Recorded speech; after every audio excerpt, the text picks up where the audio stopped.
Transportation plus ಆ time ಗ್ಯಾಪಿಗೆ ಅದೇ ಥರ ಇರಬೇಕು ಅಂತ ಒಂದು ಇದಕ್ಕೆ ಆ್ಯಡ್ ಮಾಡ್ತಾರೆ.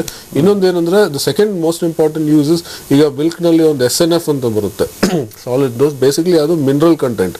ಸೊ ಈಗ PFA ಆ್ಯಕ್ಟ್ ಪ್ರಕಾರ ಅವರು ಏನು ಮಿನರಲ್ಸ್ ಅಂತ ಹೇಳ್ತಾ ಇಲ್ಲ, SNF ಕಂಟೆಂಟ್ ಇಷ್ಟು ಇರಬೇಕು. ಆ SNF ಏನು, ಎಷ್ಟು, ಏನೇನು ಕ್ಯಾರೆಕ್ಟರ್ ಇದೆ ಅಂತ ಏನು ಡೆಫಿನೇಷನ್ ಮಾಡಿಲ್ಲ. ಸೊ ಆ SNF ಕಂಟೆಂಟು ಆ ಪರ್ಸೆಂಟೇಜ್ಗೆ ತರಕ್ಕೋಸ್ಕರ ಈ ಸಾಲ್ಟ್ ಅಂದರೆ sodium carbonate is also nothing but very similar to non inorganic salt. ಆ ಇನಾರ್ಗ್ಯಾನಿಕ್ ಸಾಲ್ಟ್ ತಗೊಂಡು ಆ SNF ಪರ್ಸೆಂಟೇಜ್ಗೆ ಅಡ್ಜಸ್ಟ್ ಮಾಡೋಕ್ಕೆ ಅದು ಉಪಯೋಗಿಸ್ತಾರೆ. ಓಕೆ ರಘು ಅವರೇ, ಸಾಕಷ್ಟು ಬಾರಿ ನಾವು ಕೂಡ ಚರ್ಚೆಯನ್ನ ಮಾಡಿದ್ದೀವಿ. ಸೊ ಹಾಲ್ನಲ್ಲೂ ಕೂಡ ಈ ರೀತಿ ಸಿಂಥೆಟಿಕ್ ಆಗಿ ಮಾಡ್ತಾ ಇದಾರೆ ಅಂತ ಹೇಳಿದ್ರೆ ನಿಜಕ್ಕೂ ಆಶ್ಚರ್ಯ ಅಂತ ಅನ್ಸುತ್ತೆ. ನೋಡಿ, ಒಂದು ಇದು ಹಾಲನ್ನ ನಾವು ಒಂದು ಕೆಮಿಕಲ್ ಕಾನ್ಸ್ಟಿಟ್ಯೂಂಟ್ ಆಗಿ ನೋಡೋಕೆ ಮಾಡಿದ್ದೇ ತಪ್ಪು. ಹಾಲ್ ಅಂತ ಹೇಳಿದ್ರೆ ಪ್ರೋಟೀನ್, ಕಾರ್ಬೋಹೈಡ್ರೇಟ್ ಮತ್ತು ಫ್ಯಾಟ್ ಅಂತ ಹೇಳಿ ಅಂದ್ಕೊಟ್ಟಿತ್ತು. ಮತ್ತೆ ಮುಖ್ಯವಾಗಿ ಇವತ್ತು ಹಾಲ್ ಅಡಲ್ಟ್ರೇಷನ್ ಆಗೋದಕ್ಕೆ ಏನು ಕಾರಣ ಅಂತ ಹೇಳಿದ್ರೆ, ನಮ್ಮಲ್ಲಿ ಹಾಲಿನ ನಿಜವಾದ ಗುಣಮಟ್ಟವನ್ನು ಕಂಡುಹಿಡಿಯೋಕೆ ಜಗತ್ತಿನಲ್ಲೇ ಪ್ಯಾರಾಮೀಟರ್ಸ್ ಇಲ್ಲ, ಮೆಥಡ್ ಇಲ್ಲ. ಈಗ ಪ್ರೋಟೀನ್ ಇದೆ, ಹಾಲಿನಲ್ಲಿ ಪ್ರೋಟೀನ್ ಕಂಡುಹಿಡಿಬೇಕು, ಪ್ರೋಟೀನ್ ಕಂಡುಹಿಡಿಯೋಕೆ ಮೆಥಡ್ ಇಲ್ಲ. ಅದು ಏನ್ ಮಾಡ್ತೀವಿ ನಾವು, ಇಂಡೈರೆಕ್ಟ್ ಆಗಿ ನಾವು ಕಂಡುಹಿಡಿತಕ್ಕಂಥದ್ದು. ಇಂಡೈರೆಕ್ಟ್ ಅದರಲ್ಲಿ ಸಸಾರಜನಕ ಅಥವಾ ಸಾರಜನಕ, ನೈಟ್ರೋಜನ್ ಎಷ್ಟಿದೆ ಅಂತ ನೋಡ್ತೇವೆ ನಾವು.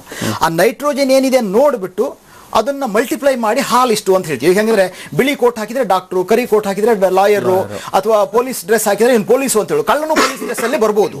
ಆದ್ರೆ ವಿಜ್ಞಾನದಲ್ಲಿ ಅದು ಹೇಗೆ ಅಂತ ಕಂಡುಹಿಡಿಯೋಕೆ ಮೆಥಡ್ ಇಲ್ಲ, ಇವತ್ತು ಇಲ್ಲ. ಇದು ಒಂದು ದೊಡ್ಡ, ಇದನ್ನ ತಿಳ್ಕೊಂಡಿದ್ದಾರೆ ಅಡಲ್ಟ್ರೇಷನ್ ಮಾಡೋರು. ಪ್ರೋಟೀನ್ ಅನ್ನ ಡೈರೆಕ್ಟ್ ಆಗಿ ಕಂಡುಹಿಡಿತಕ್ಕಂಥ ಮೆಥಡ್ ವಿಜ್ಞಾನದಲ್ಲಿ ಇಲ್ಲದೆ ಇರೋದ್ರಿಂದ ಇಂಡೈರೆಕ್ಟ್ ಆಗಿ ನಾವು ನೈಟ್ರೋಜನ್ ಎಷ್ಟಿದೆ ಅಂತ ನೋಡಿ ಅದರಿಂದ 6 ಅಂತ ಹಾಕ್ಬಿಟ್ರೆ ಮಿಲ್ಕ್ ಪ್ರೋಟೀನ್ ಅಂತ ನಾವು ಕೊಡ್ತೇವೆ. ನೈಟ್ರೋಜನ್ ಇರತಕ್ಕಂಥ ಪದಾರ್ಥಗಳನ್ನ, ಅದು ಪ್ರೋಟೀನು ಅಲ್ಲ, ಸಿಂಥೆಟಿಕ್ ಮಿಲ್ಕ್ ಅಂದ್ರೆ ಅಷ್ಟು ಪ್ರೋಟೀನ್ ಅಲ್ಲಿ ಇರೋ ಪ್ರೋಟೀನೇ ಇಲ್ಲ. ಯೂರಿಯಾ ಇದ್ರೆ ನಾವು ಟೆಸ್ಟಿಂಗ್ ಮಾಡುವಾಗ ಲ್ಯಾಬ್ ಅಲ್ಲಿ ಅದು ಪ್ರೋಟೀನ್ ಅಂತ ತೋರಿಸ್ಕೊಳ್ಳುತ್ತೆ. ಇದು ಪ್ರಾಬ್ಲಮ್. ಯೂರಿಯಾದಲ್ಲಿ 46% ಪ್ರೋಟೀನ್ ಇದೆ. 1 ಗ್ರಾಮ್ ಯೂರಿಯಾ ಹಾಕಿದರೆ 6% ಪ್ರೋಟೀನ್ ಅಂತ ನಮ್ಮ ಕ್ಯಾಲ್ಕುಲೇಷನ್ ಸಿಗುತ್ತದೆ. ಇದನ್ನು ಅವ್ರು ತಿಳ್ಕೊಂಡಿದ್ದಾರೆ. ಇದು ಆಗಿರ್ತಕ್ಕಂಥ ಪ್ರಾಬ್ಲಮ್. ಮತ್ತೆ ಇವತ್ತು ನೋಡಿ, ಇವತ್ತು ಸಣ್ಣ ನಾವು ವಿಜ್ಞಾನ ಬಹಳಷ್ಟು ಮುಂದುವರಿದೆ ಅಂತೀವಲ್ಲ, ವಿಜ್ಞಾನ ಎಷ್ಟು ಈ ವಿಚಾರದಲ್ಲಿ ಹಿಂದಕ್ಕಿದೆ ಅಂತಲೂ ತಿಳ್ಕೋಬಹುದು. ನೋಡಿ, ಜಾಸ್ತಿ ಬೇಡ, ಕಾಫಿಗೆ ಚಿಕೋರಿ ಹಾಕಿದ್ರೆ ಎಷ್ಟು ಚಿಕೋರಿ ಇದೆ ಅಂತ ಹೇಳೋಕೆ ಇವತ್ತು ಮೆಥಡ್ ಇಲ್ಲ. ಇದನ್ನ ನಾನು ಬೋರ್ಡ್ ಅವರಿಗೂ ಚಾಲೆಂಜ್ ಮಾಡಿ ಕೇಳಿದ್ದೀನಿ, ಇವತ್ತು ಮೆಥಡ್ ಇಲ್ಲ. ಏನಪ್ಪ ಕಾಫಿ ಚಿಕೋರಿ ಹಾಕಿರೋದಕ್ಕೆ ಮೆಥಡ್ ಇಲ್ವಾ? ವಿಜ್ಞಾನ ಮುಂದುವರೆದಿದೆಯಲ್ಲ, ಇಲ್ಲ. ಹಾಗಾಗಿ ಏನಾಯ್ತು, ಅಮೆರಿಕಾದಲ್ಲಿ ಹಾಲಿಗೆ ಚೈನಾದವರು ಮೆಲನೈನ್ ಹಾಕಿದ್ರು. ಈ ಟೈಲ್ಸಿಗೆ ಬರ್ತಕ್ಕಂಥದ್ದು, ಪೆಸ್ಟಿಸೈಡ್ ಹಾಕತಕ್ಕಂಥ ಮೆಲನೈನ್ ಹಾಕಿದ್ರು. ಯಾಕೆ ಮೆಲನೈನ್ ಹಾಕಿದ್ರು? ಅದರಲ್ಲಿ ಈ ನೈಟ್ರೋಜನ್ ಅಂತ ಹೇಳಿದ್ನಲ್ಲ, ಅದು 84% ಇದೆ. ಅದು 1% ಮೆಲನೈನ್ ಹಾಕಿದ್ರೆ 8% ಪ್ರೋಟೀನ್ ಆಗಿ ತೋರಿಸ್ತದೆ. ಅಮೆರಿಕದವ್ರಿಗೆ ಗೊತ್ತಾಗ್ಲಿಲ್ಲ. ಮಕ್ಕಳಲ್ಲಿ ಕಿಡ್ನಿ ಫೇಲ್ಯೂರ್ ಆದ್ಮೇಲೆ, ಡಾಗ್ ಫುಡ್ ಅಲ್ಲಿ ಡಾಗ್ಸ್ ಕಿಡ್ನಿ ಫೇಲ್ಯೂರ್ ಆದ್ಮೇಲೆ, ಏನೋ ಕಳಪೆ ಆಗಿದೆ, ಏನೋ ತೊಂದರೆ ಆಗಿದೆ ಅಂತ ಹುಡ್ಕೊಂಡು ಹೋದಾಗ ಸಿಕ್ತು. ಆಗ ಮೆಲನೈನ್ ಅನ್ನ ಕಂಡುಹಿಡಿಯೋದಕ್ಕೆ ಮೆಥಡ್ ಹುಡ್ಕೋದಕ್ಕೆ 1 ವರ್ಷ ಆಯ್ತು. ಈಗ ನಾವು ಅದಕ್ಕೋಸ್ಕರ ಏನಾಗಿದೆ, ನಾವು ಡೈರೆಕ್ಟ್ ನಾವು ವಿಜ್ಞಾನ ಇಲ್ಲೂ ಮುಂದುವರಿಬೇಕು. ಈ ಕ್ವಾಲಿಟೇಟಿವ್ ಕ್ವಾಂಟಿಟೇಟಿವ್ ನಾವು ಟೆಸ್ಟಿಂಗ್ ಇದಿದಾವಲ್ಲ, ವಿಜ್ಞಾನ ಹೊಸದನ್ನ ಸೃಷ್ಟಿ ಮಾಡೋದ್ರಲ್ಲಿ ಮುಂದೆ ಇದೆ. ಆ ಸೃಷ್ಟಿ ಮಾಡಿದ್ದನ್ನ ಹೇಗೆ ಕಂಟ್ರೋಲ್ ಅಲ್ಲಿ ಇಡಬೇಕು, ಅದನ್ನು ಹೇಗೆ ನಾವು ಕ್ವಾಲಿಟಿ ಕಂಟ್ರೋಲ್ ಸಿಸ್ಟಮ್ಗೆ ತಂದ್ಕೋಬೇಕು, ಬಹಳ ಸುಲಭವಾಗಿ ಡಿಟೆಕ್ಟ್ ಮಾಡ್ತಕ್ಕಂಥ ಮೆಥಡ್ಗಳನ್ನ, ಇದು 18ನೇ ಶತಮಾನದ್ದು. ಈ ಮೆಥಡ್ ಜೆಲ್ಡಾಲ್ ಮೆಥಡ್ ಅಂತ ಹೇಳ್ತೀವಿ, ನೈಟ್ರೋಜನ್ ಕಂಡುಹಿಡಿಯೋದು, ಅದು ಮುಂದುವರಿಬೇಕಾಗಿತ್ತು, ಅದಾಗಲಿಲ್ಲ.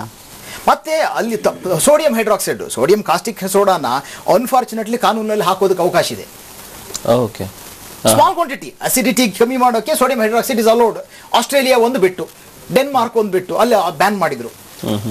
ಇಲ್ಲಿ ಬ್ಯಾನ್ ಆಗಿಲ್ಲ, ಇದೆ. ಆದ್ರೆ ಇಲ್ಲಿ ಏನಾಗ್ತದೆ, ಈ ಸಿಂಥೆಟಿಕ್ ಮಿಲ್ಕಿಗೆ, ಬರೀ ಸಿಂಥೆಟಿಕ್ ಮಿಲ್ಕಿಗೆ ಯಾರು ಕೊಡಲ್ಲ, ಇದನ್ನ ಹಾಲಿಗೆ ಮಿಕ್ಸ್ ಮಾಡ್ತಾರೆ. ಅದು 5 ರೂಪಾಯಿದು, 20 ರೂಪಾಯಿದು ಕಮ್ಮಿ ಆಗ್ತದೆ, 10 ರೂಪಾಯಿಗೆ ಲೀಟರ್ಗೆ ಹಾಲು ರೆಡಿ ಆಗ್ತದೆ. ಆವಾಗ ಈ ಸಿಂಥೆಟಿಕ್ ಹಾಕುವಾಗ ಹಾಲು ಬೇಗ ಹೊರದು ಹೋಗ್ತದೆ. ಆಗ ಕಾನೂನಲ್ಲಿ ಇರೋದಕ್ಕಿಂತ ಡಬ್ಬಲ್ಲೋ ಟ್ರಿಬಲ್ಲೋ ಹೆಚ್ಚು ಸೋಡಿಯಂ ಹೈಡ್ರಾಕ್ಸೈಡ್ ನ ಹಾಕಬೇಕು. Sodium hydroxide basically cleaning agent, toilet clean ಮಾಡಕ್ ಹಾಕ್ತಾರೆ. ಎಲ್ಲ ಟಾಯ್ಲೆಟ್ ಕ್ಲೀನರ್ ಅಲ್ಲೂ ಸೋಡಿಯಂ ಹೈಡ್ರಾಕ್ಸೈಡ್ ಇರುತ್ತೆ. ಸೊ ಇದು ಆಗಿರ್ತಕ್ಕಂಥದ್ದು. ನಾವು ವಿಜ್ಞಾನವನ್ನ ನಾವು ಮುಂದುವರಿಸ್ಕೋಬೇಕಾಗ್ತದೆ. ಮತ್ತೆ ಹಾಲನ್ನ ನಾವು ಕೇವಲ ಈ ಕಾನ್ಸ್ಟಿಟ್ಯೂಯೆಂಟ್ ಆಗಿ ನೋಡ್ತಕ್ಕಂಥದ್ದಿಯಲ್ಲ, ಅದನ್ನು ನಾವು, ಹಾಲು ಬರೀ ಅದಲ್ಲ, ಎಷ್ಟು ರೀತಿಯ ಹಾಲಿದೆ ಅದಕ್ಕೆ ಕಂಡುಹಿಡಿಯೋಕೆ ಮೆಥಡ್ ಏನಿದೆ. ಅದು ಕುರಿ ಹಾಲಿರ್ಬೋದು, 6,500 ಜಾತಿಯ ಹಸುಗಳಿದ್ದಾವೆ. ಆ ಜಾತಿ ಎಲ್ಲ ಹಸುಗಳು ಇದೆನಾ, ಪ್ರೋಟೀನು, ಕಾರ್ಬೋಹೈಡ್ರೇಟು, ಫ್ಯಾಟಾ? ಇದು ನಾವು ಕೆಲವು ಸಾರಿ ರಿಡಕ್ಷನಿಸ್ಟ್ ಸೈನ್ಸ್ ಅಂತ ಹೇಳ್ತೀವಿ ನಾವು ವಿಜ್ಞಾನದಲ್ಲಿ. ಡೆಕಾಟಿಯನ್ ಅವರ ನ್ಯೂಟೋನಿಯನ್ ರಿಡಕ್ಷನಿಸ್ಟ್ ಸೈನ್ಸ್ ಅಂತ. ಎಲ್ಲದನ್ನು ಬಿಡಿಯಾಗಿ ನೋಡ್ತಕ್ಕಂಥ ದೃಷ್ಟಿ ಇದೆಯಲ್ಲ, ಆ ಬಿಡಿಯಾಗಿ ನೋಡ್ತಕ್ಕಂಥದ್ದನ್ನು ಸುಲಭವಾಗಿ ನಮ್ಮನ್ನ ಮೂರ್ಖರನ್ನಾಗಿ ಮಾಡ್ಬೋದು. ಇಲ್ಲಿ ವ್ಯತ್ಯಾಸ ಆಗಿರ್ತಕ್ಕಂಥದ್ದು. ಓಕೆ, ನಮ್ಮ ತಜ್ಞರ ಜೊತೆಗೆ ಮತ್ತಷ್ಟು ಚರ್ಚೆ ಮಾಡೋಣ. ಹಾಗೆ ಡಾಕ್ಟರ್ ಈ ವಿಚಾರವಾಗಿ ಏನು ಹೇಳ್ತಾರೆ ಕೇಳೋಣ, ಬ್ರೇಕ್ ನಂತರ.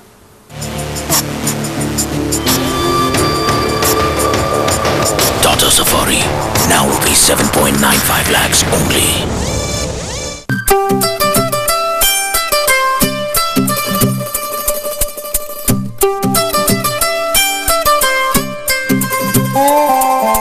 Sometimes it takes a dozen changes to get that perfect hairstyling.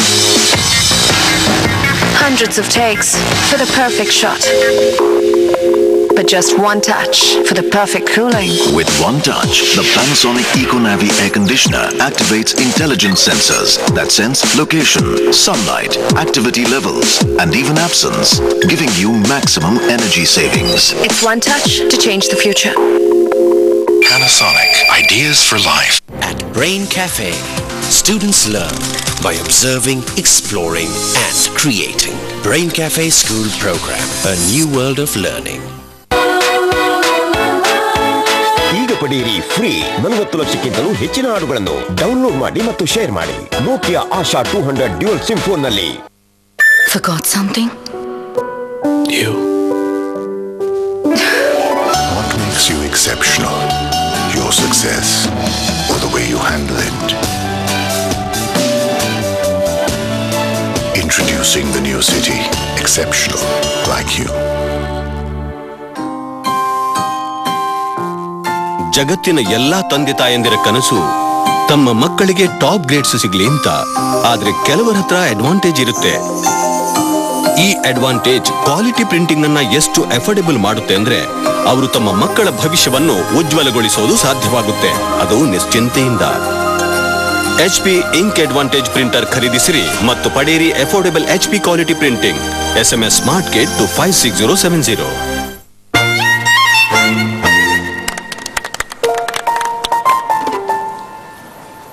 कभी कभी जिंदगी के प्लान आपके प्लान से थोड़े अलग होते हैं. ICICI लोम्बार्ड हेल्थ इंश्योरेंस, ताकि आपके प्लान्स को जिंदगी की नजर ना लगे. ICICI लोम्बार्ड, आपका प्लान भी है. ಇದು ಮ್ಯಾಜಿಕ್ ಸ್ಟಿಕ್ ಗೊತ್ತಾಯ್ತಾ? ಇದರ ಮ್ಯಾಜಿಕ್ ನೋಡ್ತೀಯಾ? ನಮ್ಮೊಳಗಿನ ಹೀರೋ ಹೃದಯವನ್ನಿಡು ಹಾಕಿಯಲ್ಲಿ 100 ಕೋಟಿ ಭಾರತೀಯರ ಪ್ರೋತ್ಸಾಹ ಸಿಕ್ಕರೆ ನಮ್ಮ ಹಾಕಿ ಟೀಮ್ ಹೀರೋಗಳಿಗೆ ಒಲಿಂಪಿಕ್ಸ್ ನಲ್ಲಿ ಆಡಲು ತೇರ್ಗಡೆಗೊಳ್ಳುವುದು ಕಠಿಣವಲ್ಲ. ಸೊಣಕಲು ಎಂದು ಬಳಲುತ್ತಿದ್ದೀರಾ? ಚಿಂತೆ ಬಿಡಿ, ಕೇವಲ 60 ದಿನಗಳಲ್ಲಿ ದೇಹದ ತೂಕವನ್ನು 15 kg ನೈಸರ್ಗಿಕವಾಗಿ ಹೆಚ್ಚಿಸಿ ಆಕರ್ಷಕವಾಗಿ ಕಾಣಲು ಉಪಯೋಗಿಸಿ ನಿಸರ್ಗಾಲಯ ಶಕ್ತಿ. ಕೂದಲು ಉದುರಿ ಬೋಳು ತಲೆ ನಿಮ್ಮನ್ನು ಆವರಿಸುತ್ತಿದೆಯೇ? ಕೂದಲಿನ ಬುಡವನ್ನು ದೃಢ ಮಾಡಿ ರೂಟ್ ಸೆಲ್ಸ್ ಗಳನ್ನು ಆಕ್ಟಿವ್ ಮಾಡಿ ಹೊಸ ಕೂದಲು ಬೆಳೆಯಲು ನಿಸರ್ಗಾಲಯ ರೂಟ್ ಹೇರ್ ಆಯಿಲ್ ಮತ್ತು ಶಾಂಪೂ.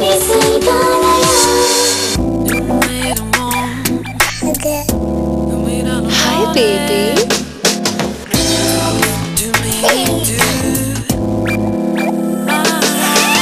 ಇದೆಂತ ಚಮತ್ಕಾರ! ನನ್ನ ಸ್ಯಾಟಿನ್ ಸಾಫ್ಟ್ ಚರ್ಮ. ವಿವೆಲ್ ಸ್ಯಾಟಿನ್ ಸಾಫ್ಟ್ ಆಲೋವೆರಾ ಮತ್ತು ವಿಟಮಿನ್ ಇ ಯುಕ್ತ. ಇವು ನಿಮ್ಗೆ ಟೋಟಲ್ ಕೇರ್ ನೀಡುತ್ತವೆ.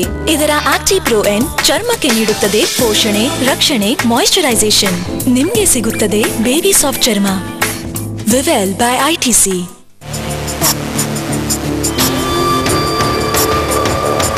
Tata Safari, now rupees 7.95 lakhs only. ಬೆನ್ನು ನೋವಾ?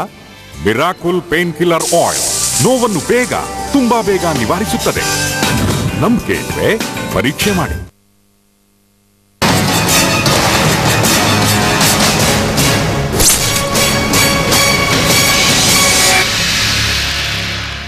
ಆಪರೇಷನ್ ಹಾಲ ವಿಶೇಷ ಕಾರ್ಯಕ್ರಮಕ್ಕೆ ಮತ್ತೆ ಸ್ವಾಗತ. ಈ ಹಾಲನ್ನ ಲ್ಯಾಬ್ನಲ್ಲಿ ಪ್ರಯೋಗ ಮಾಡಿದಾಗ ಗೊತ್ತಾಗಿದ್ದು ಇದು ರಿಯಲ್ ಹಾಲಲ್ಲ, ಇದೊಂದು ಸಿಂಥೆಟಿಕ್ ಮಿಲ್ಕ್ ಅಂತ ಹೇಳಿ. ಹಾಗಾದ್ರೆ ಈ ಸಿಂಥೆಟಿಕ್ ಮಿಲ್ಕ್ ಅನ್ನ ಸೇವಿಸೋದ್ರಿಂದಾಗಿ ಆರೋಗ್ಯದ ಮೇಲೆ ಯಾವ ರೀತಿಯಾಗಿ ದುಷ್ಪರಿಣಾಮ ಉಂಟಾಗುತ್ತೆ ಅನ್ನೋ ಒಂದು ಪ್ರಶ್ನೆ ಸಹಜವಾಗಿ ಎಲ್ಲರಲ್ಲೂ ಕೂಡ ಮಾಡುತ್ತೆ. ಇದಕ್ಕೆ ಡಾಕ್ಟರ್ ಏನ್ ಹೇಳ್ತಾರೆ? ಡಾಕ್ಟ್ರೆ, ಇಂಥ ಒಂದು ಸಿಂಥೆಟಿಕ್ ಮಿಲ್ಕ್ ಸೇವಿಸೋದ್ರಿಂದ ಯಾವ ರೀತಿ ದುಷ್ಪರಿಣಾಮ ಆಗುತ್ತೆ, ತಾವೇನ್ ಹೇಳ್ತಾರೆ? ಬಹಳ ಒಳ್ಳೆ ಪ್ರಶ್ನೆ. ನಮ್ಮ ಜನಸಾಮಾನ್ಯರು ಈ ಬಗ್ಗೆ ಅಲ್ಲಿ ಅರಿವು ಮೂಡುವುದು ಬಹಳ ಅತ್ಯಗತ್ಯ. ಈ ಚರಕ ಸಂಹಿತೆಯಲ್ಲಿ ಒಂದು ಮಾತಿದೆ, ಒಂದು ಪ್ರವರಂ ಜೀವನೀಯಾನಂ ಕ್ಷೀರಮುಕ್ತಂ ರಸಾಯನಂ ಅಂತ. ಅದರ ಅರ್ಥ ಏನು ಅಂತಂದರೆ, ಜೀವನ ಶಕ್ತಿಯನ್ನು ವೃದ್ಧಿ ಮಾಡುವಂಥ ಒಂದು ಉತ್ತಮ ಔಷಧಿ ಹಾಗೂ ರಸಾಯನ ಅಂತ ಅನ್ನೋದು ಅತ್ಯಂತ ಪುರಾತನ ವೈದ್ಯಕೀಯ ಗ್ರಂಥದಲ್ಲಿ ಇರ್ತಕ್ಕಂಥ ಮಾತು. ಆದರೆ ಇವತ್ತೇನಾಗಿದೆ, ವೈಟ್ ಪಾಯ್ಸನ್ ಥರ ಆಗೋಗ್ಬಿಟ್ಟು ಇದನ್ನು ಕೇಳಿದ್ರೆ ನಮಗೆಲ್ಲ ಆಶ್ಚರ್ಯ ಆಗ್ತದೆ. ಇದು ಏನು ಇದೆಲ್ಲ ಅಂತಂದು ಹೇಳ್ಬಿಟ್ಟು ಇವುಗಳಲ್ಲಿ ರಘು ಅವರು ಹೇಳ್ತಾ ಇದ್ರು ಯೂರಿಯಾ ಹಾಕ್ತಾರೆ ಆ ನೈಟ್ರೋಜನ್ ಇದಕ್ಕೆ ಅಂತಂದ್ರೆ. ಟಾಯ್ಲೆಟ್ ಕ್ಲೀನಿಂಗ್ ಏಜೆಂಟ್ ನ ಕೂಡ ಯೂಸ್ ಮಾಡ್ತಾರೆ. Toilet cleaning agent, caustic soda ಹಾಕೋದು, ಆಮೇಲೆ ಅದ್ರ ಜೊತೆಗೆ ನೀರು ಬೆರೆಸೋದು, ಏನೇನೆಲ್ಲ ಯಾವ್ಯಾವ ಥರದ ನೀರು, ಕಂಟಾಮಿನೇಟೆಡ್ ವಾಟರ್ ಏನೆಲ್ಲ, ಅದರಿಂದ ವಾಟರ್ ಬೋರ್ನ್ ಡಿಸೀಸಸ್, ನೀರಿನಿಂದ ಬರುವಂಥ ಕಾಲರ, ಇನ್ನೊಂದು ಟೈಫಾಯ್ಡ್, ಅವುಗಳು ಕೂಡ ಸೇರ್ಕೊಳ್ಳೋ ಚಾನ್ಸಸ್ ಇದೆ. ಈಗ ಯೂರಿಯಾದಿಂದ ಒಂದು ICMR ಇಂದ, ಇಂಡಿಯನ್ ಕೌನ್ಸಿಲ್ ಆಫ್ ಮೆಡಿಕಲ್ ರಿಸರ್ಚ್ನವರು ಇದರಲ್ಲಿ ಏನೇನೆಲ್ಲ ಅಡಲ್ಟ್ರೆಂಟ್ಸ್ ಬರುತ್ತೆ ಮತ್ತು ಅದರಿಂದ ಆಗ್ತಕ್ಕಂಥ ಆರೋಗ್ಯದ ಮೇಲೆ ಆಗ್ತಕ್ಕಂಥ ಹಾನಿ, ದುಷ್ಪರಿಣಾಮಗಳು ಏನು ಅಂತಂದೇಳ್ಬಿಟ್ಟು ಒಂದು ವರದಿ ನೀಡಿದ್ದಾರೆ. ಈಗ ಈ ಯೂರಿಯಾ ಹಾಕ್ತಾರಲ್ಲ, ಇದರಿಂದ ಈ ವಾಮಿಟಿಂಗ್ ಆಗ್ಬೋದು, ವಾಂತಿ ಅಥವಾ ವಾಂತಿ ಬಂದಂಗೆ ಆಗ್ತಾ ಇರ್ಬೋದು ಹಾಲು ಕುಡ್ದವರಲ್ಲಿ. ಆಮೇಲೆ ಈ ಗ್ಯಾಸ್ಟ್ರೈಟಿಸ್, ಎದೆ ಉರಿ, ತೇಗು, ಈ ಥರ ಎಲ್ಲ ಬರೋದು. ಬಹಳ ಮುಖ್ಯವಾಗಿ ಏನು ಅಂತಂದರೆ ವೈಟಲ್ ಆರ್ಗನ್ಸ್, ಈ ಕಿಡ್ನಿಗಳು, ಮೂತ್ರಪಿಂಡಗಳಿದೆಯಲ್ಲ, ಇವುಗಳನ್ನು ಹಾಳು ಮಾಡಿಬಿಡ್ತದೆ ಇದು ಯೂರಿಯಾ ಅಂತ ಅನ್ನೋಂಥ. ಈ ಕಾಸ್ಟಿಕ್ ಸೋಡಾ ಬಹಳ ಡೇಂಜರಸ್. ಇದು ಈ ಏನು ಮ್ಯೂಕೋಸಾ, ಏನು ಅನ್ನನಾಳ ಮತ್ತು ಇದರಲ್ಲ ಏನು ಶ್ವಾಸನಾಳಗಳೆಲ್ಲ ಏನು ಮೇಲ್ಪದ್ರೆ ಏನಿರ್ತದಲ್ಲ, ಅದಕ್ಕೆ ಮ್ಯೂಕೋಸಾ ಅಂತೀವಲ್ವ, ಅದನ್ನು ಬರ್ನ್ ಮಾಡೋದಂಥದ್ದು, ಈ ಥರದ್ದೆಲ್ಲ. ಅದು ಸ್ಪೆಷಲಿ ಮಕ್ಕಳಲ್ಲಿ ಬಹಳ ಡೇಂಜರಸ್ ಇದು, ಈ ಥರದ್ದೆಲ್ಲ. ಆಮೇಲೆ ಈ ಕಾಸ್ಟಿಕ್ ಸೋಡಾದಿಂದ ಇದರಿಂದ ಈ ಸೋಡಿಯಂ ಅಂಶ ಕೂಡ ಇರೋದ್ರಿಂದ ಇದು ಈ ಹೈಪರ್ ಟೆನ್ಷನ್ ಇರೋರಿಗೆ, ಅಂದರೆ ಅತಿರಕ್ತದೊತ್ತಡ ಇರೋರಿಗೆ, ಹೃದಯದ ಸಮಸ್ಯೆಗಳು ಇರೋರಲ್ಲಿ ಅದು ವ್ಯತಿರಿಕ್ತ ಪರಿಣಾಮಗಳನ್ನೆಲ್ಲ ಬೀರ್ಬೋದು. ಆನಂತರ ಈ ಫಾರ್ಮಾಲಿನ್ ಅಡಲ್ಟ್ರೇಟ್ ಮಾಡ್ತಾರೆ. ಫಾರ್ಮಾಲಿನ್ನಿಂದ ಇದು ಏನು ಇನ್ನೊಂದು ಬಹಳ ಅತ್ಯಗತ್ಯವಾದಂಥ ವೈಟಲ್ ಆರ್ಗನ್ ಲಿವರ್ನ ಡ್ಯಾಮೇಜ್ ಮಾಡ್ತದೆ. ಆಮೇಲೆ ಇದು ಶುಗರ್ ಹಾಕೋದು, ಆಮೇಲೆ ಇದೆಲ್ಲ ಸ್ಟಾರ್ಚ್ ಹಾಕೋದು, ಇವುಗಳೆಲ್ಲ ಇದೆ. ಏನು ಸುಣ್ಣ ಕೂಡ ಹಾಕ್ತಾರೆ ಅಂತ ನೋಡಿ, hydrated lime, then sodium carbonate, ಇದು ಏನು ವಾಷಿಂಗ್ ಸೋಡಾ ಅಲ್ವಾ, ವಾಷಿಂಗ್ ಸೋಡಾ, ಈ ಥರದ್ದೆಲ್ಲ. ಹೀಗೆ ಹಲವಾರು ದುಷ್ಪರಿಣಾಮಗಳು. ಸೊ ಹಾಲು ಕುಡಿಯೋದ್ರಿಂದಲೂ ಕೂಡ ನಾವು ಹಾಲು ಕುಡಿಯೋದ್ರಿಂದ ಆರೋಗ್ಯ ವೃದ್ಧಿ ಆಗತ್ತೆ ಅಂತ ಹೇಳಿ ನಾವು ಕೇಳ್ತಾ ಇದ್ವು. ಅದಕ್ಕೆ ದಿನ ಹಾಲು ಕುಡಿಸ್ತಾ ಇದ್ರು ಮಕ್ಕಳಿಗೆ. ಬಟ್ ಈಗ ಕುಡಿಸೋದ್ರಿಂದ ಕಾಯಿಲೆ ಬರುತ್ತೆ. ಈಗ ಒಂದು ಡಾಕ್ಟರ್ ಹತ್ರ ಹೋದ್ರೆ ಒಂದು ಗಾದೆ ಮಾತಿದೆ ನಮ್ಮಲ್ಲಿ, ನಮ್ಮ ಗ್ರಾಮೀಣ ಜನರಲ್ಲಿ, ರೋಗಿ ಬಯಸಿದ್ದು ಹಾಲು ಅನ್ನ, ವೈದ್ಯರು ಹೇಳಿದ್ದು ಹಾಲು ಅನ್ನ ಅಂತ. ಅಂದ್ರೆ ಹಾಲು ಅನ್ನ ಒಳ್ಳೇದು ಅನ್ನುವಂತ ಒಂದು ಭಾವನೆ, ಮತ್ತೆ ಅದು ಸೂಕ್ತವೂ ಇತ್ತು. ಹೌದು ಹೌದು. ಭಾವಪ್ರಕಾಶದಲ್ಲಿ ಹೇಳ್ತಾರೆ ಹಾಲು ಇದು ತ್ರಿದೋಷ ನಾಶಕ ಅಂತಂದು ಹೇಳ್ಬಿಟ್ಟು, ವಾತನಾಶಕ, ಪಿತ್ತ ಶಾಮಕ, ಬಲವರ್ಧಕ, ಕಫನಾಶಕ ಅಂತ ಈ ಎಲ್ಲ ಗುಣಗಳು ಎಲ್ಲ ಇವೆ. ಆದರೆ ಇವತ್ತಿನ ಇದನ್ನು ನೋಡಿಬಿಟ್ರೆ ಏನಪ್ಪ ಇದು, ಈ ಇನ್ನೊಂದು ಗಾದೆ ಇದೆಯಲ್ಲ, ಹಾಲು ಕುಡಿದ ಮಕ್ಕಳೇ ಬದುಕೋದು ಕಷ್ಟ, ವಿಷ ಕುಡಿದ ಮಕ್ಕಳು ಬದುಕ್ತಾರಾ ಅಂತ. ಇವಾಗ ನೋಡಿದ್ರೆ ಬದುಕಬಹುದೇನೋ, ಹಾಲು ಕುಡಿದ್ರೆ ಬದುಕೋದು ಕಷ್ಟ ಅಂತ ಚೇಂಜ್ ಮಾಡ್ಕೋಬೇಕು. ಹಾಲು ನಮ್ಮ ಆರೋಗ್ಯ, ನಮ್ಮ ಆಹಾರ ಪದ್ಧತಿಯಲ್ಲಿ ಸುಮಾರು ನಮಗೆ 2000 ಕ್ಯಾಲೋರಿ ಬೇಕಾದ್ರೆ 10% ಎನರ್ಜಿಯನ್ನು ನಮ್ಮ ದೇಶದಲ್ಲಿ ಹಾಲಿನಿಂದ ಬರ್ತಕ್ಕಂಥದ್ದು. ಮತ್ತು ಹಾಲು ಇವತ್ತು ನಮ್ಮ ಕೊರಿಯನ್ ಅಂತವರು ಅಮೂಲ್ನನ್ನು ಕಟ್ಟಿ ದೇಶವನ್ನ ಹಾರ್ವರ್ಡ್ ಮತ್ತೆ ಕೇಂಬ್ರಿಡ್ಜ್ ಅಲ್ಲಿ ನಮ್ಮ ಬಗ್ಗೆ ಸ್ಟಡಿ ಮಾಡ್ತಾರೆ. ಅಂತ ಒಂದು ದೊಡ್ಡ ಬಲಿಷ್ಠವಾದ ಹಾಲಿನ ಉದ್ಯಮವನ್ನು ಆಪರೇಷನ್ ಫ್ಲಡ್ ನಮ್ಮ ದೇಶದಲ್ಲಿ ಸೃಷ್ಟಿ ಮಾಡಿದವು. ಮತ್ತು ಅದು ಎಕಾನಮಿ ಕೂಡ ಇವತ್ತು ಸುಮಾರು 4.5 ಲಕ್ಷ ಕೋಟಿಯಷ್ಟು ಎಕಾನಮಿ, ಅದು ಸಣ್ಣದಲ್ಲ. ಇಂಥ ಒಂದು ಕಳಪೆ ಹೆಸರು ತರೋದ್ರಿಂದ ಇಡೀ ಉದ್ಯಮಕ್ಕೆ ಏಟು ಬೀಳ್ಬೋದು. ಸೊ ಹಾಗಾಗಿ ನಮ್ಮ ಆಹಾರದಲ್ಲಿ ಮತ್ತೆ ಒಂದು ಎಕಾನಮಿ, ಈ GDP ಹೇಳ್ತೀವಲ್ಲ, ಅಗ್ರಿಕಲ್ಚರ್ ಕಾನ್ಟ್ರಿಬ್ಯೂಷನ್ ಇದೆ 14%, 14% ನಮ್ಮ ಎಕಾನಮಿ ಅಗ್ರಿಕಲ್ಚರ್ ಇದ್ರೆ ಅದ್ರಲ್ಲಿ ಅರ್ಧಕ್ಕರ್ಧ ಈ ಅನಿಮಲ್ ಹಸ್ಬೆಂಡ್ರಿಯಿಂದ ಇದೆ. ಈ ಏನು ಹೈನುಗಾರಿಕೆ ಮತ್ತು ಕುಕ್ಕಟ ಉದ್ಯಮಗಳಿಂದ ಅಷ್ಟು ಕಾಂಟ್ರಿಬ್ಯೂಷನ್ ಇದೆ. ಲಕ್ಷಾಂತರ ಜನರು ಇದ್ರ ಮೇಲೆ ಡಿಪೆಂಡ್ ಆಗಿದ್ದಾರೆ. 8 ಕೋಟಿ ರೈತರು ಇದ್ರ ಮೇಲೆ ಡಿಪೆಂಡ್ ಆಗಿದ್ದಾರೆ. 8 ಕೋಟಿ. ನಮ್ಮಲ್ಲಿ ಸಣ್ಣ ರೈತರು 1 ಎಮ್ಮೆ 2 ಎಮ್ಮೆ ಅಥವಾ ಒಂದು ಹಸು ಇಟ್ಕೊಂಡವರು ಹಾಲು ಉದ್ಯಮ ನಡೆಸ್ತಾ ಇರ್ತಕ್ಕಂಥವ್ರು 8 ಕೋಟಿ ಜನರು ಅಂತ ಹೇಳಿದ್ರೆ ನೀವು ಎಷ್ಟು ಕೋಟ್ಯಾಂತರ ಜನರು ಇದ್ರ ಮೇಲೆ ಅವಲಂಬಿತರಾಗಿದ್ದಾರೆ ಅಂತ. ಯಾಕಂದ್ರೆ ಕೃಷಿಯಲ್ಲಿ ಹಣ ಬರ್ತಾ ಇಲ್ಲ, ಇವತ್ತು ಪಶುಸಂಗೋಪನೆಯಲ್ಲಿ ಹಣ ಬರ್ತಾ ಇದೆ. ಒಂದು ಸ್ವಲ್ಪ ಕಾಸು ನೋಡ್ತಾ ಇರೋದು ಹಾಲಿನಲ್ಲಿ. 1940ರಿಂದ ಇದು ಕ್ಷೀರ ಕ್ರಾಂತಿ ಅಂತ ಹೇಳ್ಬಿಟ್ಟು ಶುರು ಆಯ್ತಲ್ಲ, ಅದರ ಪರಿಣಾಮ ಆಗಿ ಈ ಹಾಲಿನ ಉತ್ಪಾದನೆಗೆ ಹೆಚ್ಚು ಮಹತ್ವ. ಹಾಗಾಗಿ ಇದು ಪೌಷ್ಟಿಕಾಂಶ ನಮ್ಮನ್ನ 10% ಶಕ್ತಿಯನ್ನು ನಾವು ಏನು ಪಡ್ಕೊಳ್ತಿದ್ದು ಅದು ಹಾಲಿನ ಮೇಲೆ ನಾವು ಡಿಪೆಂಡ್ ಆಗಿದ್ದೆವು. ಮತ್ತೆ ಭಾರತದಲ್ಲಿ ಹಾಲು ಕ್ಯಾಟಲ್ ಅಂತ ಹೇಳಿದ್ರೆ, ವರ್ಡ್ ಕ್ಯಾಪಿಟಲ್ ಅಂತ ಬಂದಿದೆ ಕ್ಯಾಟಲಿಂದ. ಈಗ ಹಸು ಅಂತ ಹೇಳಿ ನೋಡಿ, ಕ್ಯಾಟಲ್ ಅಂತ ಅದು ನಮ್ಮ ಈ ಆರ್ಯನ್ ಸಂಸ್ಕೃತಿ ಇದೆಯಲ್ಲ, ಹಸುಗೂ ಇದಕ್ಕೂ ಒಂದು ಬಹಳ ನಿಕಟವಾದ ಸಂಬಂಧ ಇದೆ, ಎಲ್ಲ ರೀತಿಯಲ್ಲೂ ಒಂದು ಸಂಬಂಧ. ಮತ್ತೆ ಕೃಷಿ ಯಾವ್ದು ನೋಡಿ, ಪಶುಸಂಗೋಪನೆ ಇಲ್ಲ ಅಂದ್ರೆ ಮಾಡೋ ಹಾಗಿಲ್ಲ. ಮತ್ತೆ ಒಂದೇನು ಹೇಳ್ಬೇಕು ಅಂದ್ರೆ, ಈಗ ಇಲ್ಲಿ ಅನಾಹುತಗಳು ಏನಾಗ್ತಾ ಇದಾವಲ್ಲ, ಒಂದು ರೀತಿಯಲ್ಲಿ ನಾವು ಹೊಸದಾಗಿ ಆಧುನಿಕತೆಯ ಹೆಸರಿನಲ್ಲಿ ಅಡಾಪ್ಟ್ ಮಾಡಿರ್ತಕ್ಕಂಥ ಕೆಲವು ಪದ್ಧತಿಗಳು ಕಾರಣ ಇದಾವೆ. ಹಸುಗೆ ಯೂರಿಯಾ ತಿನ್ನಿಸಬಹುದು, ಈಗ ಪಾರ್ಮಿಟೆಡ್ ಹಸುಗಳಿಗೆ ಯೂರಿಯಾ ತಿನ್ನಿಸ್ತಾರೆ. ಯಾಕಂದ್ರೆ ಯೂರಿಯಾ ಬ್ಲಾಕ್ ಮಾಡಿಬಿಟ್ಟು ಹಸುಗಳಿಗೆ ಇಡ್ತಾರೆ.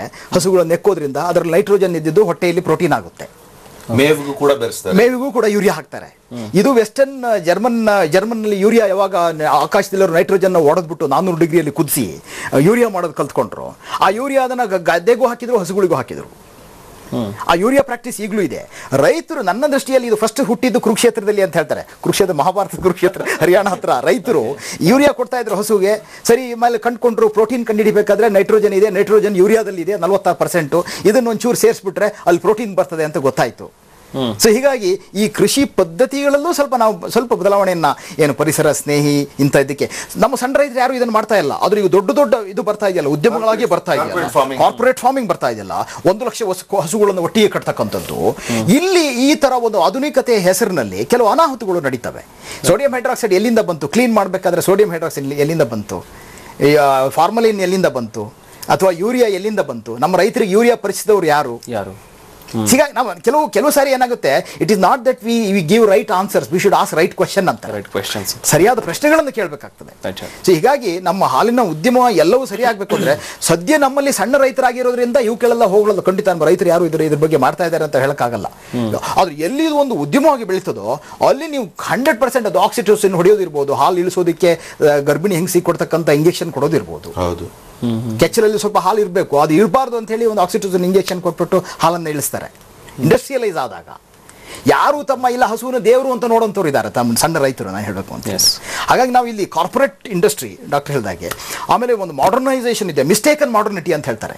ಏನ್ ಮಾಡರ್ನಿಟಿ ಇದು? ಹಾಲನ್ನ ಸಿಂಥೆಟಿಕ್ ಆಗಿ ಮಾಡ್ಕೊಳ್ಳುವಂತ ಮಾಡರ್ನಿಟಿ, ಅದನ್ನ ಟೆಸ್ಟ್ ಮಾಡೋಕೆ ವೈಜ್ಞಾನಿಕ ತಂತ್ರಗಳು, ಆ ತಂತ್ರಗಳು ಫೇಲ್ಯೂರ್ ಆಗೋದು. ಅದೇ ಯಾರು ಜರ್ಮನ್ ಸ್ಟೀಲ್ ಮೇಕರ್ ಇದಾನಂತೆ, ಅವ್ನು ಮಿಸೈಲ್ ಕೊಡ್ತಾನಂತೆ, ಎಲ್ಲ ಸ್ಟೀಲನ್ನು ಹೊಡಿತದೆ ಅಂತ. ಆಮೇಲೆ ನೆಕ್ಸ್ಟ್ ಟೈಮ್ ಏನ್ ಮಾಡ್ತಾನಂತೆ, ಅದಕ್ಕೆ ಡಿಫೆನ್ಸಿವ್ ಆಗಿ ಸ್ಟೀಲ್ ಮಾಡ್ಕೊಡ್ತಾನಂತೆ. ಆ ಮಿಸೈಲ್ ಹೊಡೆಯಕ್ಕೆ ಈ ಸ್ಟೀಲ್ ತಗೊಳ್ಳಿ ಅಂತ. ಇದು ಕಂಟಿನ್ಯೂಸ್ ಆಗಿ ಹೋಗ್ತಾ ಇರ್ತದೆ.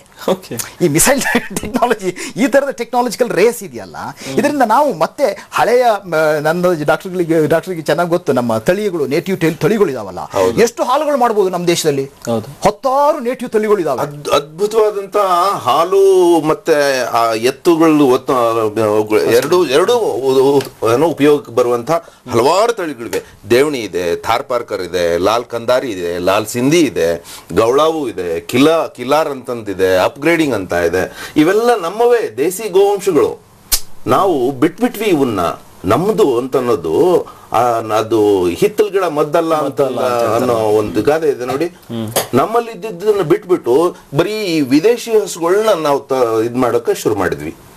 ವಿದೇಶಿ ಹಸುಗಳು ಬಂದ ಕೂಡಲೇ ಅವು ಈ ನಮ್ಮ ಪ್ರಾಕೃತಿಕ ವಾತಾವರಣ ಅಥವಾ ವೈಪರೀತ್ಯಗಳಿಗೆ ಹೊಂದಿಕೊಂಡಂತವುಗಳಲ್ಲ, ಸೂಕ್ಷ್ಮ. ಹೀಗಾಗಿ ಅವುಗಳಿಗೆ ಕಾಯಿಲೆಗಳು ಜಾಸ್ತಿ, ಆಂಟಿಬಯೋಟಿಕ್ಸ್ ಲೋಡ್ ಮಾಡ್ತಾರೆ. ಆಮೇಲೆ ಇದು ಹೇಳಿದ್ರಲ್ಲ, ಅದನ್ನ ಹಾಲು ಅಂತ ಅನ್ನೋದು ಇದೊಂದು ಉದ್ಯಮ ಆಗಿ ಬಂದ್ಬಿಡ್ತಲ್ಲ. ಈ ರೈತರಲ್ಲಿ ಒಂದು ಗ್ರೀಡ್ ಅನ್ನ ಕ್ರಿಯೇಟ್ ಮಾಡಿದ್ರು. ಏನು ದುರಾಸೆ, ಏನು ಹಾಲು ಮಾರಿ ನೀನು ಶ್ರೀಮಂತ ಆಗಬಹುದು ಅಂತ ಅನ್ನುವಂಥ ಒಂದು ಕಾನ್ಸೆಪ್ಟ್ ನ. ಮತ್ತೆ ನಿಜವಾದ ಗುಣಮಟ್ಟ ಇದೆಯಲ್ಲ ಹಾಲಿನಲ್ಲಿ, ನಿಜವಾದ ಗುಣಮಟ್ಟಗಳು, ಅದರಲ್ಲಿ ಒಮೆಗಾ 3 ಇರ್ಬೋದು, ಅನೇಕ ಸೊಪ್ಪು ಹಣ್ಣುಗಳನ್ನು ತಿಂದು ಕೊಡ್ತಕ್ಕಂಥ ಹಾಲಿನಲ್ಲಿ ಉತ್ತಮ ಗುಣಮಟ್ಟದ ಅಂಶಗಳಿದಾವಲ್ಲ, ಅದನ್ನ ಕಂಡುಹಿಡಿಯೋಕೆ ಮೆಥಡ್ ಇಲ್ಲ, ನಮ್ಮ ಲ್ಯಾಬ್ನವರಿಗೆ ಮಾಡೋದು ಇಲ್ಲ. ಜಾರ್ಜ್ ಅವರು ಇದಕ್ಕೆ ಏನು ಹೇಳ್ತಾರೆ ಕೇಳೋಣ. ಸಾಕಷ್ಟು ವಿಚಾರನ ನಾವು ಮಾತಾಡ್ತಾ ಇದ್ವು. ಲ್ಯಾಬ್ ನಲ್ಲಿ ಕೆಲವೊಂದು ಈಗ ಪ್ರೋಟೀನ್ ಅಂಶ ಕಂಡುಹಿಡಿಯೋದಾಗ್ಲಿ ಅಥವಾ ಬೇರೆ ಪ್ಯಾರಾಮೀಟರ್ಸ್ ಅನ್ನ ಕಂಡುಹಿಡಿಯೋದಾಗ್ಲಿ ಇನ್ನೂ ಕೂಡ ನಮ್ಮ ಲ್ಯಾಬ್ ಅಲ್ಲಿ ಟೆಕ್ನಾಲಜೀಸ್ ಇಂಪ್ರೂವ್ ಆಗಿಲ್ಲ ಅಂತ ಹೇಳಿ. ಇಲ್ಲ, ಅದು ಕರೆಕ್ಟ್ ಅಲ್ಲ.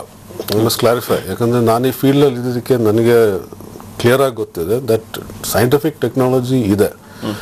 ಆ್ಯಂಡ್ ಯೂರಿಯಾ ಡಿಟೆಕ್ಟ್ ಮಾಡೋಕ್ಕೂ ಸೈಂಟಿಫಿಕ್ ಟೆಕ್ನಾಲಜೀಸ್ ಇದೆ. ಆಮೇಲೆ what is the specific kind of fat ಅದು ಡಿಟೆಕ್ಟ್ ಮಾಡೋಕ್ಕೂ ಟೆಕ್ನಾಲಜೀಸ್ ಇದೆ. ಈಗ ಪ್ರೋಟೀನ್ ಯೂರಿಯಾಯಿಂದ ಬಂದಿದೆಯಾ, ನ್ಯಾಚುರಲ್ ಪ್ರೋಟೀನ್ ಇದೆಯಾ, ಆ ಪ್ರೋಟೀನ್ ಕಾಂಪೋಸಿಷನ್ ಏನಿದೆ up to the molecular level. Time of light ಅಂತ ಒಂದು ಇನ್ಸ್ಟ್ರೂಮೆಂಟ್ ಇದೆ, ಮಾಸ್ ಸ್ಪೆಕ್ಟ್ರಾ ಇನ್ಸ್ಟ್ರೂಮೆಂಟ್ ಇದೆ. ಇನ್ ದ ಲಾಸ್ಟ್ 10 years ಇದು ಡೆವಲಪ್ ಆಗಿದೆ, ಅದಕ್ಕೊಂದು ನೊಬೆಲ್ ಪ್ರೈಸ್ ಕೊಟ್ಟಿದೆ. So using that instrument you can even pinpoint what is the exact molecular composition of that protein. Proteomics ಅಂತ ಒಂದು ಫೀಲ್ಡ್ ಬಂದಿದೆ. But ಏನಂತಂದ್ರೆ ಇಂಥ instruments is being used mainly in the drug field. ಈಗ ನಮ್ಮ MS Ramaiah drug testing ಲ್ಯಾಬ್ನಲ್ಲಿ ಇಂಥ ಒಂದು ಫೆಸಿಲಿಟೀಸ್ ನಾವು ಇಂಪೋರ್ಟ್ ಮಾಡಿ we spend crores together to import this equipment because our management ಅಂತರ ಒಂದು ಇಂಟ್ರೆಸ್ಟ್ ತಗೊಂಡು ಇದು ಇಂಡಿಯಾನಲ್ಲಿ ಈ ಫೆಸಿಲಿಟಿ ಇಲ್ಲ ಅಂತ ಗೊತ್ತಾಗಿದ ಮೇಲೆ ನಮ್ಮ ಫೌಂಡರ್ನು ಅಂತ ಅವ್ರ ಪಾಕೆಟಿಂದ ಹಣ ಹಾಕ್ಬಿಟ್ಟು ಇಂಥ ಇನ್ಸ್ಟ್ರೂಮೆಂಟ್ಸ್ ಎಲ್ಲ ಇಂಪೋರ್ಟ್ ಮಾಡಿದ್ದಾರೆ. ನಾವು ಅದನ್ನೇ ಇನ್ಸ್ಟ್ರೂಮೆಂಟ್ಸ್ ಯೂಸ್ ಮಾಡಿಬಿಟ್ಟು ಇದನ್ನ ನಾವು ಕಂಡಿಡಿದ್ದೀವಿ. Nobody is escaping. Science has developed today. What we are talking of is rules that existed in 1958. ಈಗ ನಮ್ಮ ರೂಲ್ಸ್ 1958 ಇದೆ ಅಂದ್ಬಿಟ್ಟು ನಾವು ಸೈನ್ಸ್ ಡೆವಲಪ್ ಆಗಲಿ ಅಂತ ಹೇಳೋದು ತಪ್ಪು. ಸೈನ್ಸ್ ಹ್ಯಾಸ್ ಡೆವಲಪ್ಡ್, ನಾವು ಡೆವಲಪ್ ಆಗಿದ್ದೀರಾ ಅಂತ question. Today there is technology exist which can detect molecules up to the atomic level. So science definitely has develop. ಏನು ಅಂದರೆ ಸಮ್ಟೈಮ್ಸ್ ಎರಡು ಕಾರಣ ಇಲ್ಲಿ ಬಂದಿದೆ. ಒಂದು ಏನಂದರೆ ಫಸ್ಟ್ ಆಫ್ ಆಲ್ ಇಂಥ ಒಂದು ಅಡ್ವಾನ್ಸ್ಡ್ ಇನ್ಸ್ಟ್ರೂಮೆಂಟ್ ಇಸ್ ಎಕ್ಸ್ಪೆನ್ಸಿವ್, ಎಲ್ಲರಿಗೂ ಅಫೋರ್ಡ್ ಮಾಡೋಕ್ಕಾಗಲ್ಲ. ಈಗ ಈ ಒಂದು ಹಾರ್ಟ್ ಟೆಸ್ಟಿಗೆ ಆಲ್ಮೋಸ್ಟ್ 10,000 rupees ಚಾರ್ಜಸ್ ಬಂದಿದೆ. ಅದು ನಿಮ್ಮ channel, I was congratulate your TV9 channel. ಯಾಕಂದರೆ ನೀವು ಅಷ್ಟು ಹಣ ನೀವು ಕೊಟ್ಬಿಟ್ಟು ಈ ಸತ್ಯ ಕಂಡುಹಿಡಿಬೇಕು ಅಂತ ನಿಮ್ದೊಂದು ಇಂಟ್ರೆಸ್ಟ್ ಇದ್ದಿದ್ದಕ್ಕೆ ನೀವು ಅದನ್ನ ನಿಮ್ಮ ಸೋಷಿಯಲ್ ಕಾಂಟ್ರಿಬ್ಯೂಷನ್ ನೀವು ಮಾಡಿದ್ದಕ್ಕೆ ನಾವು ಅದನ್ನ ಸಾಲ್ವ್ ಮಾಡಿದ್ದೇವೆ. ಎಷ್ಟು ಜನ ಈ ತರ ಒಂದು ಹಣ ಹಾಕ್ಲಿಕ್ಕೆ ಎಷ್ಟು ಜನ ಆಗುತ್ತೆ. So the technology is expensive but it exist. ಒಂದು ಫಸ್ಟ್ ರೀಸನ್. ಸೆಕೆಂಡ್ ಏನು ಅಂದ್ರೆ the rules should be more with the current context. ಈಗ ನಮ್ಗೇನಾಗಿ ನಾವು 1958 ರೂಲ್ಸ್ನ ಅಪ್ಲೈ ಮಾಡಿಬಿಟ್ಟು ಸೈನ್ಸ್ ಡೆವಲಪ್ ಆಗಲಿ ಅಂತ ಹೇಳಿದ್ದೇನು ಅರ್ಥ ಇಲ್ಲ. ನಾವು ನಮ್ಮ ರೂಲ್ಸ್ನ ಈ ಕಾಲದ ರೂಲ್ಸ್ಗೆ ನಾವು ಅಪ್ಡೇಟ್, ನಮ್ಮ ಟೆಕ್ನಾಲಜಿನ ನಾವು ಅಪ್ಡೇಟ್ ಮಾಡಬೇಕು. ನಮ್ಮ even in our own lab, ನಮ್ಮ MS ರಾಮಯ್ಯ ಡ್ರಗ್ ಟೆಸ್ಟಿಂಗ್ ಲ್ಯಾಬ್ನಲ್ಲೇ ಈ ಥರ ಫೆಸಿಲಿಟೀಸ್ ಇದೆ. ಯೂರಿಯಾನ protein, national protein, synthetic milk, national milk. ಆ ಫ್ಯಾಟ್, ಈಗ ಫ್ಯಾಟ್ ಅಂತ ರೂಲ್ಸ್ ಇದೆ. ಫ್ಯಾಟ್ 3.5% ಅಂತ ರೂಲ್ಸ್ 1958 ಅಲ್ಲಿ ಫಾರ್ಮ್ ಆಗಿದೆ. ಸೊ ಏನು ಫ್ಯಾಟು ಅಂತ ರೂಲ್ಸ್ ಸ್ಪೆಸಿಫೈ ಮಾಡಲಿಲ್ಲ. ಯಾಕೆಂದ್ರೆ because government always looks at the poor people. ಈಗ ಅಫೋರ್ಡಬಿಲಿಟಿ ಅಂತ ಹೇಳ್ತಾರೆ, ಬಟ್ ಅಫೋರ್ಡಬಿಲಿಟಿ ನಾವು ಮ್ಯಾನಿಪುಲೇಟ್ ಮಾಡಿನೇ ಇದು ಅಡಲ್ಟ್ರೇಷನ್ ಆಗ್ತದೆ. So it is not a question of technology. Technology is there, ಅದನ್ನ ಅಡಾಪ್ಟ್ ಮಾಡಕ್ಕೆ ನಾವು ಡಿಲೇ ಮಾಡಿದೀವಿ ಅಂತ ಒಂದು ಸತ್ಯ. ನಾವು ಅದನ್ನೇ ಲೇಟೆಸ್ಟ್ ಟೆಕ್ನಾಲಜಿ ಉಪಯೋಗಿಸ್ಬಿಟ್ಟು ನಾವು ಇದನ್ನ ಕಂಡು ಹಿಡಿದಿದ್ದೀವಿ. It is not escaped. Problem ಏನ್ ಗೊತ್ತಾ, George has mistaken the whole question. Urea ಹಾಕಿದಾರ ಅಂತ ತಿಳ್ಕೊಳ್ಬಹುದು ಅಂತ ತಿಳ್ಕೊಳ್ಳೋಕೆ ಶಕ್ತಿ ಇದೆ. ಯೂರಿಯಾ ಒಂದೇ ಅಲ್ಲ, ನೈಟ್ರೋಜನ್ ಇರೋದು ಅಂತ 10 ಇದಾವೆ. ಅವೆಲ್ಲ ಹುಡುಕ್ಬೇಕಾ ನೀವು? ಅದಕ್ಕೆ ಮೆಲಮೈನ್ ಹಾಕ್ತಾ ಗೊತ್ತಾಗ್ಲಿಲ್ಲ. ನಾನು ಹೇಳ್ತಾ ಇರೋದು technology is distinguish between melamine where the nitrogen now it is there. But see, ನೀವು ಅರ್ಥ ನಾನು ಹೇಳ್ತಾ ಇರೋದು ಏನು ಗೊತ್ತಾ, nitrogen has come from, see I am a technical person, I have done this with my hand. You know you not understand. I'll come. So ಇದೇ ವಿಚಾರವಾಗಿ ಈ ಒಂದು ಹಾಲ್ನಲ್ಲಿ ಇಷ್ಟೆಲ್ಲ ಒಂದು ವಿಷಕಾರಕ ಅಂಶ ಇದೆ ಅಂತ ಹೇಳಿದ್ರೆ, ಸೊ ಸಾಕಷ್ಟು ಜನ ಇದನ್ನ ಸೇವಿಸ್ತಾ ಇದ್ರೆ ಅವ್ರಿಗೆ ಯಾವ ರೀತಿ ಪ್ರಾಬ್ಲಮ್ ಆಗ್ತದೆ, ಈ ಬಗ್ಗೆ ನೀವು ಕೂಡ ಪ್ರಶ್ನೆಯನ್ನ ಮಾಡಬಹುದು. ನೀವು ಕೂಡ ಈ ಕಾರ್ಯಕ್ರಮದಲ್ಲಿ ಕರೆ ಮಾಡಿ ನಮ್ಮ ಎಕ್ಸ್ಪರ್ಟ್ಸ್ ಹತ್ರ ಮಾತಾಡಬಹುದು. ಒಂದು ಚಿಕ್ಕ ಬ್ರೇಕ್ ನಂತರ. Super luxurious space, super advanced features, super refined engine. Manza, the super sedan. Actually ನನಗೆ ಡಿಸ್ಕವರ್ 125 ಬೇಕಿತ್ತು, ಆದ್ರೆ ಅಪ್ಪ ಹೇಳಿದ್ರು ತುಂಬಾ ಫಾಸ್ಟ್ ಓಡೋ ಬೈಕ್ ತಗೋಬೇಡ, ಹಾಗಾಗಿ ತಗೊಂಡೆ. ಡಿಸ್ಕವರ್ ಅಲ್ಲ, ಆದ್ರೆ ನಡೆಯುತ್ತೆ. ಇವನು ಡಿಸ್ಕವರ್ 125 ಬೇಕಂದ, ಆದ್ರೆ ನಿನ್ಗೆ ಮದ್ವೆ ಆಗಿದೆ. ಪಿಕಪ್ ತೋರಿಸಿ ಯಾರನ್ನೂ ಇಂಪ್ರೆಸ್ ಮಾಡ್ಬೇಕಾಗಿಲ್ಲ, ಹಾಗಾಗಿ ತೆಗ್ಸ್ಕೊಟ್ಟೆ. ನಡೆಯುತ್ತೆ. ಜಾಸ್ತಿ ಪವರ್ಫುಲ್ ಇಂಜಿನ್ ನ ಬೈಕ್ ತಗೊಂಡು ನಾನು ಓವರ್ಟೇಕ್ ಮಾಡ್ತೀನಿ ಅಂತ ಬಾಸ್ ಅನ್ಕೊಂಡ್ರೆ, ಹಾಗಾಗಿ ತಗೊಂಡೆ. ಡಿಸ್ಕವರ್ ನಂತಿಲ್ಲ, ಆದ್ರೆ ನಡೆಯುತ್ತೆ. ನಡೆಯೋದ್ರಲ್ಲಿ ಎರಡು ಮಾತಿಲ್ಲ. ಡಿಸ್ಕವರ್ ಅಲ್ಲ,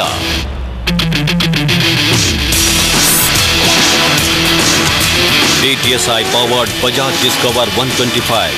ಇದು ಬರೀ ನಡೆಯುವುದಿಲ್ಲ, ಓಡುತ್ತದೆ.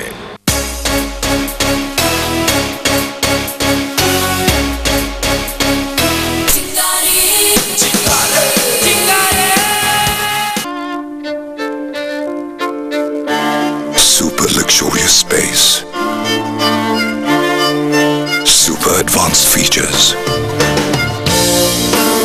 super refined refined engine. Manza, the super sedan.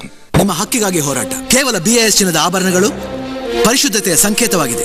BIS ಸಂಕೇತವಿಲ್ಲದ ಆಭರಣಗಳನ್ನು ಕೊಳ್ಳುವುದಿಲ್ಲ ಅಂತ ಪ್ರಮಾಣ ಮಾಡಿ. ಚಿನ್ನದ ಬೆಲೆ ದಿನನಿತ್ಯ ಮಾರ್ಕೆಟ್ ಫಿಕ್ಸ್ ಮಾಡ್ತಾರೆ, ಆದ್ರೆ ಜ್ಯುವೆಲರ್ಸ್ಗಳು ಪ್ರತಿ 1,000 500 ಅಥವಾ 1,000 ರೂಪಾಯಿ ಡಿಸ್ಕೌಂಟ್ ಹೇಗೆ ಕೊಡ್ತಾರೆ? ಇದಕ್ಕ ಲಾಭ ಅವ್ರಿಗೆ ಎಲ್ಲಿಂದ ಬರುತ್ತೆ? ಎಕ್ಸ್ಚೇಂಜ್ ಮತ್ತು ಆಫರ್ ಇನ್ನೊಂದು ಮೋಸ. ಹಳೆ ಚಿನ್ನ ತಗೊಂಡು ಹೊಸ ಆಭರಣ ಕೊಡೋದು ಒಳ್ಳೇದಲ್ವಾ? ಇದು ಕಣ್ವರಿಸುವ ತಂತ್ರ. ಅವರ ಆಭರಣ ತಯಾರಿಸುವ ವೆಚ್ಚ ಹಾಗೂ ವೇಸ್ಟೇಜ್ಗಳನ್ನ ಹೆಚ್ಚು ಮಾಡಿ 2 ಮಾಡ್ತಾರೆ. ಇದರಿಂದ ನಿಮ್ಗೆ ತುಂಬಾ ನಷ್ಟ ಆಗುತ್ತೆ. ಮಾಹಿತಿ ಪಡ್ಕೊಳ್ಳೋದು ನಿಮ್ಮ ಶಸ್ತ್ರವಾಗಿರಲಿ. ಪರಿಶುದ್ಧವಾದ ಬಂಗಾರ ಪಡೆಯೋದು ನಿಮ್ಮ ಹಕ್ಕು. ಸರಿಯಾದ ಬೆಲೆ ಕೇಳುವುದು ನಿಮ್ಮ ಹಕ್ಕು. ನ್ಯಾಯವಾದ ವ್ಯಾಪಾರ ನಿಮ್ಮ ಹಕ್ಕು. ಸರ್ ಸ್ವಲ್ಪ ಕೇಳಿ ಸರ್. ಇನ್ನೆಷ್ಟು ಚಾನೆಲ್ ಬದಲಾಯಿಸ್ತೀರಿ ಸರ್? ಸರ್ ಪ್ಲೀಸ್ ಜೋಡಿಸ್ಕೊಳ್ಳಿ ಸ್ವಾಮಿ. ಸುಮ್ಮನಿರ ಸರ್ ಪ್ಲೀಸ್. ಕಾಲು ತುರಿಸ್ತಾ ಇದೆ ಸರ್. ತಿನ್ಬೇಡ ರೀ ಸರ್. ಹೋಗ್ಲಿ ಬಿಡಿ, ನೀವೇ ಸ್ವಲ್ಪ ತುರಿಸಿ ಪ್ಲೀಸ್. ಇವರಿಗಂತೂ ಹಿಡಿಸಿದೆ ಡಿಶ್ ಪ್ರೇಮ. ಇವರಿಗಾಗಿ ಕೊಡುತ್ತಿದ್ದೇವೆ ಡಿಶ್ ಟಿವಿ 330ಕ್ಕಿಂತಲೂ ಹೆಚ್ಚಿನ ಡಿಜಿಟಲ್ ಕ್ವಾಲಿಟಿ ಚಾನೆಲ್ಗಳು ಮತ್ತು ಸೇವೆಗಳನ್ನು. ಮತ್ತೆ ಹೇಳ್ತಾರೆ ಇವರು, ಎಲ್ರಿಗೂ ಬಂದಿದೆ ಡಿಶ್ ಪ್ರೇಮ. ಜನ ನಮ್ಮ ಮೇಲೆ ಜವಾಬ್ದಾರಿ ಇಟ್ಟಿದ್ದಾರೆ. ಈ ರೆಸಲ್ಯೂಷನ್ ಎಲ್ರಿಗೂ ಸಹಾಯ ಮಾಡುತ್ತೆ, ಕೆಲವರಿಗೆ ಮಾತ್ರ ಅಲ್ಲ. ನಾವು ಎಲ್ಲವನ್ನು ಸುಮ್ಮನೆ ನಿಮ್ಗಾಗಿ ಬದಲಾಯಿಸ್ತೀವಾ? ನಾವೇ ಜಗತ್ತನ್ನು ನಡೆಸೋದಾದ್ರೆ ಬದಲಾವಣೆ ನಮ್ಮಿಂದಲೇ ಶುರುವಾಗುತ್ತೆ. ಸ್ಮಾರ್ಟ್ ಆಗಿ ನಡೆಸ್ತಿದ್ವಿ, ಬನ್ನಿ ವೋಟ್ ಮಾಡೋಣ. ಫಾಸ್ಟ್ ಆಗಿ ನಡೆಸ್ತಿದ್ವಿ, ಬೆರಳುಗಳಲ್ಲೇ ನಡೆಸ್ತಿದ್ವಿ. Resolution pass. ನಾವೆಲ್ಲ ಸೇರಿ ನಡೆಸ್ತಿದ್ವಿ. ಹೊಸ ಸ್ಯಾಮ್ಸಂಗ್ ಚಾಮ್ ಡಿಲಕ್ಸ್ ಸ್ಮಾರ್ಟ್ ಆಪ್ಸ್ ಮತ್ತು ಚಾಟ್ ಆನ್ ಮೆಸೆಂಜರ್ ಜೊತೆಗೆ ಜಗತ್ತನ್ನು ಮಾಡಿ ಸ್ಮಾರ್ಟ್.